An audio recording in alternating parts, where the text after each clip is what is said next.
Hi, I'm Nick Barr. I'm the general manager of the Bahr-Water district, and it's an irrigation district in the Yuma area. Lately in the media, we've heard a lot about this 20-year mega drought that's been going on. Frankly, the media makes it sound pretty darn scary with a very bleak outlook. So what does that mean for Arizona? Are we all tapped out? Right now, 75% of the state's water goes to the ag industry, and 25% goes to urban and industrial uses. When you hear that big split, you may think, is ag just wasting water? Well, I'm here to tell you, absolutely not.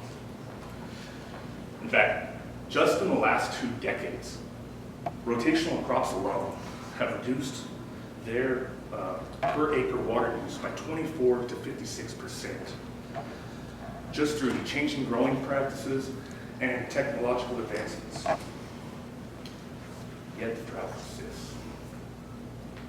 So are there any tools left in the proverbial toolbox to mitigate for drought in Arizona? Of course there are. Several. Too many to even talk about, so I'm only going to talk about a couple today. One that seems to be gaining a lot of traction and actually generates quite a bit of water: compensated conservation. You know, farmers do all they can, but some things are out of their financial ability.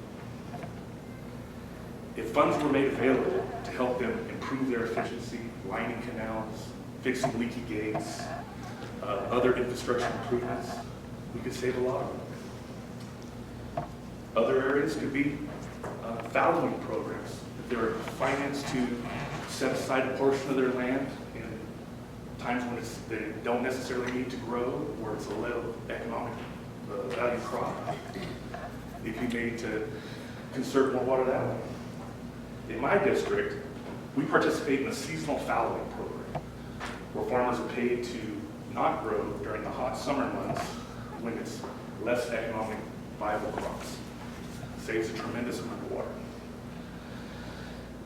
One of the things I've noticed that when you implement one program, it can morph into another program.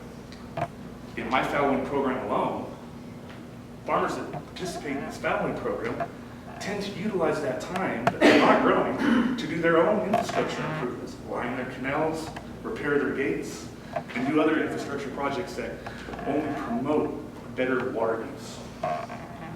So there are lots of things that can be done, but to sum it up in the words of country singer Alan Jackson, it won't take too long, it'll just take money.